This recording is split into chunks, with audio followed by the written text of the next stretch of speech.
Boa noite, igreja. Boa noite, igreja. Vamos começar com a oração. Oremos.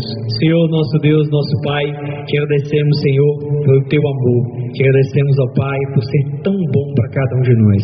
Te agradecemos, ó Pai, pelo privilégio que é poder, Senhor, aprender sobre a tua palavra. Queremos hoje aprender, ó Pai, sobre confiar em ti. Nos ajuda, Senhor, a colocar isso no nosso dia a dia, Pai. Sabemos esperar e confiar em Ti. Que essa mensagem, ó Pai, seja uma mensagem que seja colocada em prática, Senhor. Que não seja uma mensagem bonita, mas uma mensagem usual.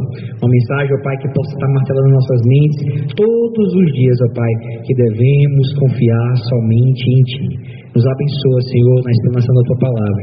Nos fortalece, ó Pai. Nos enche com o Teu Espírito Santo. Que possamos, ó Pai, Te servir fielmente. Em nome do Teu Filho amado Jesus Cristo. Amém.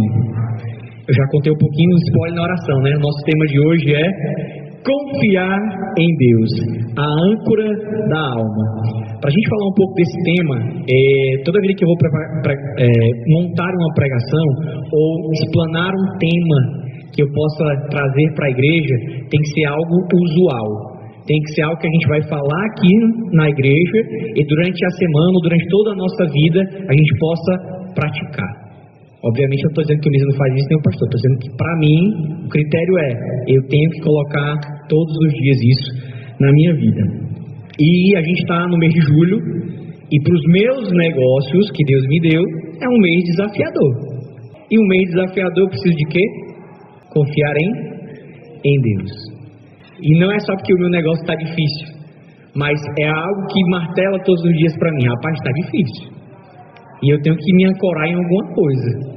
E para me ancorar em alguma coisa, só tem uma coisa que sempre vai ser minha âncora, e eu vou precisar fortalecer nisso, que é o meu Deus. Que é aquilo que eu acredito. Que é aquilo que me faz levantar todos os dias assim: meu amigo está ruim, mas não tem problema. Eu tenho um propósito, que é ser mais parecido com Deus. E para isso, eu tenho que confiar nele. Essa semana eu vim quarta-feira, não foi, pastor? Só buscar a Bíblia e o livro. Aí o pastor ficou com raiva de mim porque eu não fiquei na pregação. Faz parte. Assim, todo mundo que me conhece um pouquinho sabe da minha rotina. Não explica, mas conhece, né? Que é correria, tem que estar para cima e para baixo. E eu fiquei triste porque não consegui ficar na pregação, mas eu sabia que Deus tinha algo preparado para a gente nesse domingo, para que a gente pudesse aprender junto sobre o que é confiar em Deus. Então, se a gente puder hoje aprender sobre esse tema, vai ser muito maravilhoso. E a gente vai usar como texto base, eu quero que os irmãos usem bastante a Bíblia hoje, em Provérbios 3, do versículo 5 ao 6. Que possamos ir para lá. E aí eu quero agradecer ao pastor pelo livro do John Pipe, pela essa Bíblia aqui que eu estou fascinado por ela. Provérbios 3, 5 a 6. Mas a minha outra Bíblia foi o pastor que me deu há 14 anos atrás. Isso aqui tem que durar pelo menos 20 agora, viu, tio? Provérbios 3, versículos 5 e 6. Vamos lá.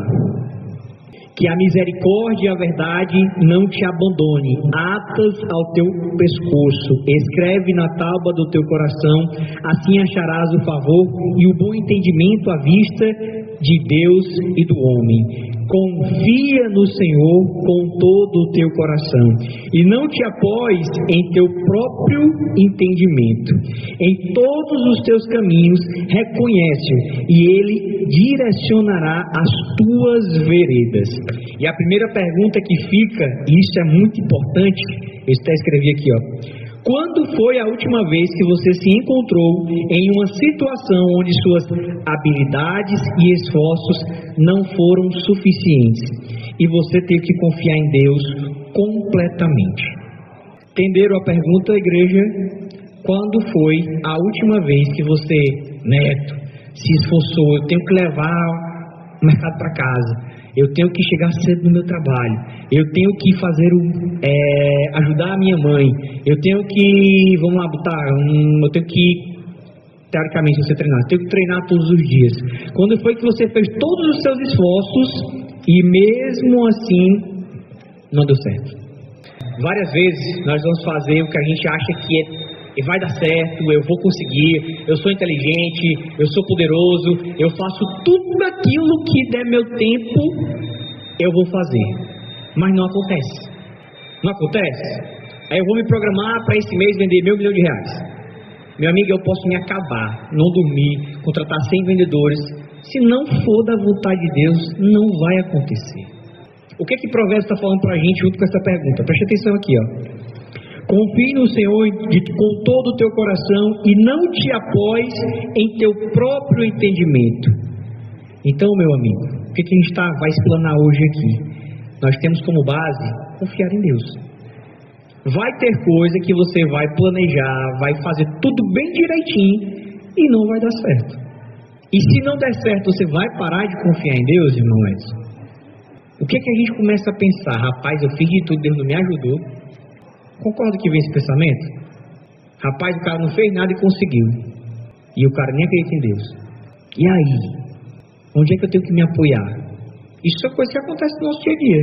Tem dia que, segunda-feira, eu quero acordar 5 da manhã, treinar de 5 a 6, aí tomar café com meu filho e minha esposa, e ir pro trabalho, chegar lá 8h30. Tem uma probabilidade disso acontecer, não tem? Mas tem a probabilidade de eu não me acordar.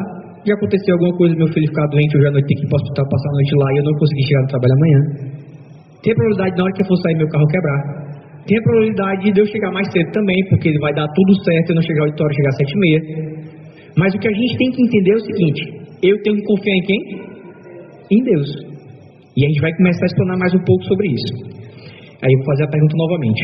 Quando foi a última vez que você se encontrou em uma situação onde suas habilidades e esforços não foram suficientes e você teve que confiar completamente em Deus? Muitas vezes confiamos nas nossas próprias habilidades e conhecimentos, acreditando que podemos controlar tudo. Mas é quando essas habilidades falham ou não são suficientes, é nesses momentos que a verdadeira confiança em Deus se torna crucial. Então, quando às vezes não dá certo, ou na maioria das vezes não dá certo, é porque Deus está nos ensinando a confiar nele. E não é porque eu sou sabido, não é porque eu cheguei primeiro que todo mundo, não é porque eu sou filho de cicrano, filho de fulano, não é porque eu fui na igreja mais vezes que todo mundo, não é porque eu orei mais que todo mundo. Não é nada disso. É porque eu tenho que confiar em Deus. É simples, mas a gente esquece. A gente fica frustrado. E falar sobre isso, no meu mundo hoje, eu trabalho com muitos jovens. Eu sou jovem também, mas estou ficando velho, né? Estou com 32, mas a galera que eu trabalho é de 25 anos para baixo. E nesse pessoal que eu trabalho, 2 estão afastados por ansiedade. 2, que agora chama-se burnout, né? O cara estoporou ali e ele não consegue mais trabalhar porque ele está altamente saturado. 25 anos. 2. E aí eu lembro de uma pregação do pastor que eu falo muito com ele sobre isso. A ansiedade vem de uma mente dúbia. Uma mente dúbia é uma mente em dúvidas. E a dúvida vem da onde? Exato. E a dúvida vem: será que vai dar certo amanhã? Será que eu vou conseguir fechar com o meu cliente? No meu setor, que eu trabalho com vendas, você leva 100 não para levar um sim. Então, se você não trabalhar muito bem no seu psicológico, você se afunda muito rápido. No meu setor de vendas é muito parecido com a pregação do evangelho. Você vai evangelizar um bocado para tentar salvar um. E esse um que vai ficar assim, você vai ter que tanger ele a vida toda para ele não querer sair do caminho correto. E você vai levar o nome de ruim, não sei o que lá, não sei o que lá, não sei o que lá. Então, a resiliência é muito importante. Então, confiar em Deus é um tema que eu vou ter que trazer para o meu dia a dia com todos que trabalham comigo, ou que todos que estão ao meu redor, porque eles estão se afetando. Eles não conseguem. Imagina só o cara com 25 anos pedir baixa, está tomando remédio tarja preta para o cara. Pra você ter ideia, o cara chega no trabalho e começa a tremer todinho, suar, como se fosse dar um ataque cardíaco. 25 anos. 25 anos, meu amigo, eu trabalho numa máquina, nem almoçava, pau prancha, dia todinho. Eu era melhor que os outros? Não. Mas aí o que a gente vai ter diferencial? O que a gente precisa trazer para o nosso dia a dia? Se Deus me deu a oportunidade de executar aquilo, eu tenho que fazer confiando nele. Se vai dar certo, não depende de mim, vai depender dele. Esse é o grande lance. É isso que eu quero trazer hoje para nossa mensagem e para as pessoas que estão ao meu redor. Meu amigo, faça o que dá para você fazer, entregando o seu melhor para Deus. Mas o resultado não depende de você. Ponto. Quer um exemplo? Nós temos uma igreja lindíssima. Pastor, quantas pessoas nessa igreja? Pronto. Nós temos uma estrutura para atender quantas pessoas, pastor? 350 pessoas. Temos quantas? Então o resultado depende da gente. Mas nós temos o que, pastor? Que pregar, que convidar, que chamar, que vir, de dar exemplo. Nós estamos... Por que não deu 350? Eu não preciso mais fazer isso. É isso que Deus está dizendo. Mas chegar lá não depende da gente. Isso não é só na igreja, é em tudo. É em tudo. E é isso que a gente tem que aprender, porque senão a minha mente vai ficar uma mente dúbia. Por que não deu certo? Por que Deus não me ama? Por que eu não cheguei lá? Por que o fulano conseguiu e eu não? E aí você começa a entrar em parafuso. Para cima? Hoje vamos explorar como o Salmo 27 nos ensina a confiar em Deus em meio às adversidades e incertezas, e como essa confiança pode transformar nossa vida. Vamos também ver como aplicar essa confiança em situações práticas do nosso dia a dia. Ponto 1. A natureza da confiança em Deus. Confiança em Deus é mais do que acreditar que Ele existe. É entregar nossas vidas e nossos medos a Ele. Em Provérbios 3, de 5 a 6, somos chamados a confiar em Deus com todo o nosso coração, que significa entregar nossas preocupações e planos a Ele. Ah, Flávio, eu confio em Deus, eu sei que Ele existe. Ponto. Isso aí, show, já é o primeiro passo. O segundo é entregar o que para Ele? Tudo. As nossas vidas. E quando a gente entrega nossas vidas, todo mundo tem medos, tem problemas, tem insatisfações, tem desejos, tem vontades. Irmão Edson? Opa, fecha os olhos não, viu? Estou lhe pastorando aqui, olho no olho. Então isso é entregar a Deus, para que a gente possa o quê? Estar começando a ser mais parecido com Ele e confiar nele. Segundo ponto, confiança no coração. Quando a Bíblia fala de confiar no Senhor de todo o nosso coração, está nos convidando a uma entrega total. O coração representa o centro de nossas emoções e decisões. Confiar em Deus de todo o coração é acreditar que Ele está no controle e seus planos para nós são bons, mesmo quando não entendemos o que está acontecendo. Tem um versículo que praticamente todo mundo conhece: todas as coisas cooperam para o bem daqueles que amam a Deus. Esse versículo aí, para mim, se eu pudesse tatuar, eu tatuaria. Mas não pode, né? Mas eu botaria aqui, ó. Porque ele serve para tudo. Estou feliz? Foi Deus. Deu muito ruim? Foi Deus. Então, essa é a pegada da confiança. É saber que todas as coisas que acontecem comigo é através da vontade dele. E porque eu confio nele, eu vou ser feliz. Porque lá em 1 Timóteo 1, 17 a 13 diz o seguinte: o evangelho de um Deus feliz. E ele quer que eu seja o quê, irmão Edson? Feliz. Vamos nós? Abandonando o abandono do próprio entendimento. Não te estribes do teu próprio entendimento. É um chamado para reconhecer que nossas percepções são limitadas. Deus vê o panorama completo de nossas vidas. Às vezes nosso entendimento é curto e limitado, mas a sabedoria divina é infinita. Confiar em Deus significa deixar de lado nossa necessidade de controlar todas as coisas e aceitar que Ele tem um plano maior. A gente tem a mania, né? Principalmente a gente que é o homem da casa, que eu tenho que controlar tudo. Concorda? Exato. Eu tenho que controlar tudo. Eu tenho que controlar quanto é que eu tenho que receber, quanto é que eu tenho que pagar, se a minha esposa vai para tal canto, se meus filhos vão para onde é que eu quero que eles cheguem, qual é o carro que eu quero ter esse ano, como é que a minha casa tem que estar, quem é as pessoas que eu vou conversar durante esse dia, como é que eu quero impactar meu trabalho. Mas a gente acorda pensando, não, depende de Deus, eu vou fazer e vai dar certo, porque eu sou Misael, eu sou Flávio. Exemplos de confiança na Bíblia. Vamos explorar a confiança em Deus através da vida de alguns heróis da Bíblia que enfrentaram grandes desafios com fé e coragem. Está terminando, rapidinho a minha mensagem. A gente vai começar com o primeiro, Abraão, o pai da fé. Abraão confiou em Deus mesmo quando foi chamado para sacrificar seu filho Isaque. Todo mundo aqui praticamente tem filho, né? O irmão Edson tem filho, não tem irmão que ora toda vez por ele, Lisa tem, pastor tem filho, só a irmã não tem filho, né? Tem também, irmã Lenice? Então, todo mundo aqui tem filho. E aí Abraão teve que confiar em quem? E ele ia levar o filho para sacrificar. Imagina você, Rosane, levando um das suas filhas, a primogênita, para sacrificar. Levaria? Ele era já idoso. E ele teve que levar e confiar em... Aí a gente para pensar, meu Deus do céu, que decisão. Como é que eu vou confiar em Deus nesse nível? De levar meu filho para ser sacrificado. Porque você imagina, você aceita a hipótese dele ser sacrificado, mas você teria que sacrificar ele. Uma coisa é chegar lá e sai correndo e... Não sei, ia ter que sacrificar. É um nível de confiança que é absurdo. É esse nível de confiança que a gente tem que começar a procurar e ter em Deus. E o que foi que aconteceu? Ele matou o filho dele? O que foi que aconteceu, irmão Edson? Quando ele chegou lá no ponto do sacrifício com o filho dele, Deus mandou um sacrifício, mandou um animal e mandou ele sacrificar. E ele não precisou sacrificar seu filho.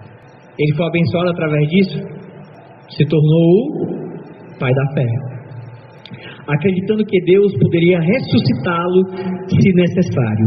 Sua fé foi recompensada quando Deus provou sua provisão com um cordeiro no lugar de Isaac. O segundo exemplo é Moisés, líder e libertador. Moisés enfrentou grandes desafios ao libertar os israelitas do Egito e atravessou o Mar Vermelho. Ele confiou na orientação e no poder de Deus para abrir o caminho. Todo mundo conhece a história de Moisés. Ele era filho adotado, ia ser teoricamente bem sucedido a vida toda, porque ele já tinha um lugar ali no trono. Ele não ia ser o faraó, mas ele ia ser o amigo mais próximo do faraó, porque eles foram criados juntos, né? E ele abdicou tudo isso para o quê? Para confiar em Deus. Quando ele confiou em Deus, ele parou de sofrer ou ele sofreu mais? Ele teve que andar com um povo bem obediente, não foi, Tia Camila? Exato, sofreu, mas ele confiava em Deus. Daniel, coragem e fidelidade. Daniel foi lançado na cova dos leões por se recusar a adorar o rei Dario. Sua confiança em Deus foi recompensada quando Deus enviou um anjo para fechar a boca dos leões. Mais uma vez, Daniel, um homem maravilhoso perante a Bíblia, não se prostrou ao rei Dario. E aí seus inimigos, não se prostrou. E agora? E o rei Dario manda para a cova dos leões. E ele confiou em quem? Em Deus. E os leões ficaram de boa e ele ficou lá só esperando a hora voltar para ele continuar adorando ao único Deus verdadeiro que é o Senhor e Salvador. Amém? Isto é coragem em meio à adversidade. Esther arriscou sua vida ao interceder pelo seu povo. Sua coragem e confiança em Deus resultaram na salvação dos judeus. A aplicação e a confiança em Deus no dia a dia. Teve 3 exemplos, 1, 2, 3, 4 exemplos de heróis que a gente pode estudar. Foram 3, 4, Abraão, Moisés, Daniel e Esther. Mas continuando. Então, 4 exemplos, Daniel, Esther, Moisés e Abraão. E agora a gente vai para aplicações dia a dia. Primeira, confiança nas decisões diárias. Quando enfrentamos decisões difíceis, podemos buscar a orientação de Deus em oração e confiar que Ele nos dará sabedoria. Um livro que a Tia Carmita nunca leu, Tiago, vamos lá para Tiago 1:5. Tiago 1:5. Esses versículos, irmãos, vocês gravem, que é para vocês usar durante o dia, caso vocês percebam que está saindo do caminho o seu dia. Então vamos lá para Tiago 1:5. Se algum de vós tem falta de sabedoria, peça a Deus, que a todos os homens dá liberalmente, e sem acepção ele lhe será concedida. De novo, se algum de vós tem falta de sabedoria, peça a Deus, que a todos os homens dá liberalmente, e sem acepção ele lhe será concedido. Então, no dia que você tiver, nós temos que tomar decisões todos os dias, concorda? Acordei, fui para o meu trabalho, tenho que ter uma decisão dentro de casa, em disciplinar meu filho, ou então de sair mais cedo, de chegar na minha empresa, não, eu tenho que comprar com tal fornecedor, eu tenho que falar com tal vendedor, eu tenho que demitir alguém. Toda vez que você tiver uma decisão difícil, você tem que pedir a quem? Ajuda. A quem? E você vai pedir como? Através da oração. Você vai, pede um tempinho, peraí. Hoje eu tenho tais decisões para tomar. Senhor, meu Deus, me ajuda, que eu tenha de tomar a melhor decisão no meu setor de vendas, com o vendedor fulano, ciclano, que o meu comprador ciclano possa me ajudar e que ele possa entender qual o benefício do meu produto para que a gente possa fazer grandes parcerias. Isso é uma aplicação para o dia a dia. Porque às vezes, na maioria das vezes, a gente entra no automático. Vai só tomando decisão e a gente não pergunta nada a Deus. Um hábito que eu aprendi com o pastor é toda vida que entrar dentro do carro orar. Eu acho massa. Não dói, não mata ninguém e traz uma paz para dentro. Porque assim, depois que você orar, você não quer brigar com ninguém, né? Você diminui a pancada. Você pode até brigar, mas você acabei de orar, está errado. Então são coisas, são hábitos que a gente tenta levar para o dia a dia. Lá em casa também só come, neném, tem que orar primeiro. Às vezes ele pega a batata frita, não, solta, vamos orar. Porque eu preciso ser grato. Eu preciso perguntar, meu Deus, o que Ele quer para mim. Eu preciso lembrar que tudo que eu tenho vem através dEle. Que não fui eu que consegui. Que quando eu não me conecto com Deus, quando eu não oro a Ele pedindo discernimento, quando eu não oro agradecendo, fica como se eu consegui tudo. Como se o Flávio, o Neto, o Misael, o pastor conseguiu tudo que ele precisa. Compreende? Segundo ponto, confiança nas finanças. Lidar com finanças pode ser estressante, mas podemos confiar em Deus para prover nossas necessidades. Vocês guardaram Tiago 1:5, quando tiver que tomar uma decisão, perfeito, versículozinho, leu, orou, para cima. Segundo ponto, Filipenses 4:19. O meu Deus, segundo as suas riquezas, suprirá todas as vossas necessidades em glória, por Cristo Jesus. Lê mais uma vez. O meu Deus, segundo as suas riquezas, suprirá, Ele encherá, Ele colocará onde está faltando. O que? Todas as vossas necessidades em glórias por Cristo Jesus. Ao enfrentar dificuldades financeiras, busque a Deus em oração e seja fiel em administrar bem o que Ele já te deu. Então, a gente está falando de um ano de 2024 que não é um ano fácil. Tá? Eu trabalho no comércio, empreendo, e não é um ano fácil. Eu tenho vários amigos que têm que tomar decisões difíceis todos os dias, porque o mercado não está respondendo. Simples. Tem empresas grandes, fechando unidades. E aí? Faz o quê? Nós vamos passar momentos financeiros difíceis. E aí a Bíblia está dizendo o que para mim? Que vai ser suprido o quê? Todas as minhas necessidades, conforme a glória de Deus em Cristo Jesus. Então eu preciso me preocupar. Eu preciso não confiar em Deus porque eu estou vendo um cenário difícil. É o contrário.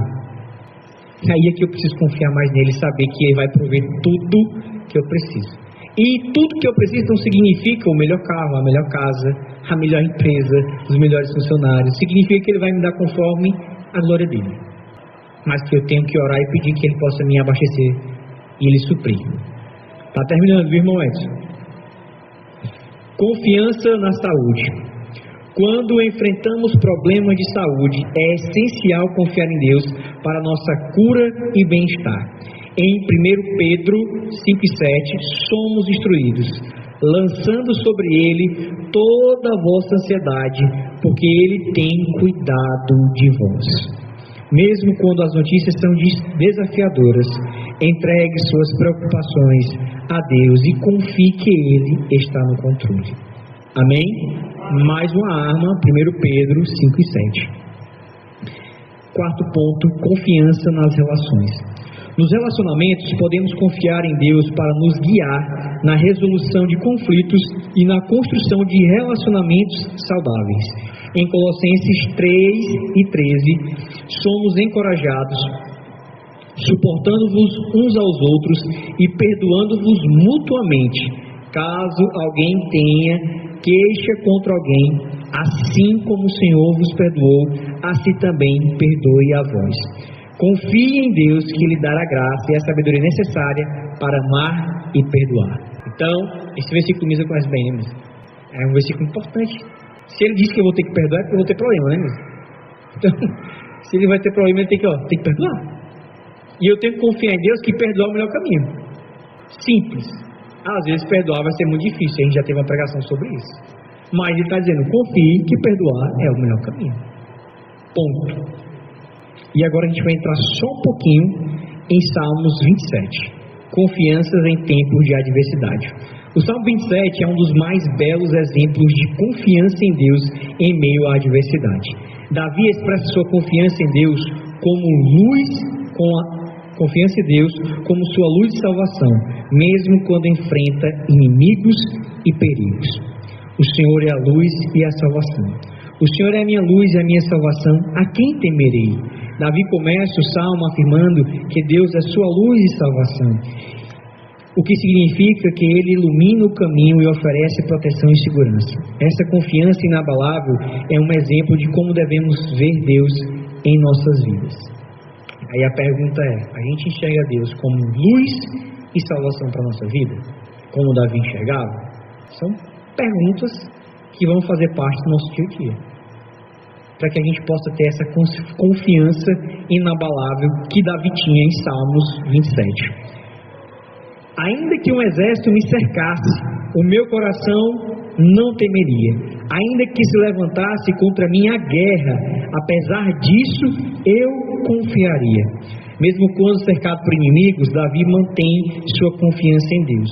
Esse versículo nos ensina a confiar em Deus, mesmo quando estamos rodeados por problemas e dificuldades. Amém? Então, Salmo 27... maravilhoso para a gente aprender a como confiar em Deus. O desejo de habitar na casa do Senhor. Uma coisa pedir ao Senhor, a qual buscarei, que possa morar na casa do Senhor todos os dias da minha vida, para contemplar a formosura do Senhor e inquirir no seu templo. Davi expressa seu desejo de estar na presença de Deus continuamente, o que reflete a importância de buscar a Deus em todas as áreas da nossa vida. Então, quando a gente está precisando aprender a confiar em Deus, o primeiro ponto que a gente tem que buscar é o quê? A casa do Senhor. Aí o Neto falou bem, a oração dele é assim: eu quero estar mais na tua casa. Esse é um dos pontos principais para que a gente possa estar conectado com Deus. É estar na casa do Senhor, se comunicando, aprendendo, orando, intercedendo pelos irmãos, para que a gente possa entender que Deus está trabalhando. E Ele trabalha na vida de cada um. E quando a gente consegue ver o trabalho deles na vida de cada um, a gente começa a entender, caraca, eu preciso realmente confiar, porque Deus tem trabalhado. A gente está tendo toda quinta-feira o jejum da igreja, maravilhoso. Deus tem feito... Como é que está o neném da Jaísa aqui, pastor? Uma cirurgia complicadíssima, deu tudo certo. Poder da oração. A igreja confiou, jejuou, clamou ao Senhor. E tivemos uma resposta positiva. Poderia ter dado errado? Poderia. A nossa confiança iria mudar? Não. Mas como servo do Senhor, que a gente aprendeu lá em Tiago 1,5, eu tenho que clamar por sabedoria. E a sabedoria me mostra que eu tenho que jejuar para me conectar mais com Deus e ter aquele pequeno sacrifício e dizer assim: Senhor, eu lembrei do Senhor todo o meu dia, até pelo menos às 18 horas. Esse é o ponto importante da gente participar desse tipo de movimento, jejum, vigília, culto, para que a gente possa se conectar com Deus. A promessa de Deus. Se não tivesse crido que veria a bondade do Senhor na terra dos viventes, espero pelo Senhor, aníma-te e Ele fortalecerá o teu coração. Espera, pois, pelo Senhor. Davi encerra o salmo com uma declaração de esperança e encorajamento. Ele acredita na bondade de Deus e nos incentiva a esperar no Senhor com coragem e fé. Conclusão, meus amigos, para quem está dormindo, está acabando. Confiança em Deus é uma jornada de entrega e fé contínuas. O Salmos 27 nos lembra que Deus é nossa luz, salvação e força em tempos de adversidade. Assim como os heróis da Bíblia, somos chamados a confiar em Deus com todo o nosso coração e reconhecer sua presença e orientação em todos os aspectos da nossa vida. Que possamos então entregar nossos corações a Deus, reconhecer sua presença em cada caminho que trilhamos e confiar que Ele endireitará ou consertará nossas veredas. Amém? Resumo. Aprendemos hoje alguns versículos para que possamos confiar em Deus. Temos um Salmo 27 para no dia que eu estiver fraco, ou no dia que eu estou achando que vai ser muito difícil, poder contemplar e saber o que realmente é confiar em Deus. E saber que nós vamos aproveitar, como ele acaba o Salmo 27, ainda aqui nessa terra. Então, amada igreja, de pé para que a gente possa orar juntos, para concluir, que possamos colocar em prática no nosso dia a dia a confiança em Deus. Oremos. Senhor nosso Deus, nosso Pai, te agradecemos, Senhor, pela Tua palavra. Te agradecemos, ó Pai, porque o Senhor nos deu um manual, uma bênção, ó Pai, para que possamos contemplar, Senhor, a Tua fidelidade, a Tua misericórdia na nossa vida. Que possamos, ó Pai, confiar em Ti, Te buscar, Senhor, através da Tua palavra. Que possamos, ó Pai, clamar por sabedoria. Que possamos, ó Pai, trazer, Senhor, para o nosso dia a dia o tempo, ó Pai, de Te perguntar: Senhor, isso é bom para mim? Senhor, isso faz parte do que o Senhor quer para o meu propósito, quer ser mais parecido contigo. Então nos abençoa, Pai, nos fortalece, e sabemos, ó Pai, que receberemos de Ti o que é melhor, porque confiamos e Te amamos. Tudo eu Te peço e agradeço, em nome do Teu Filho amado Jesus Cristo. Amém.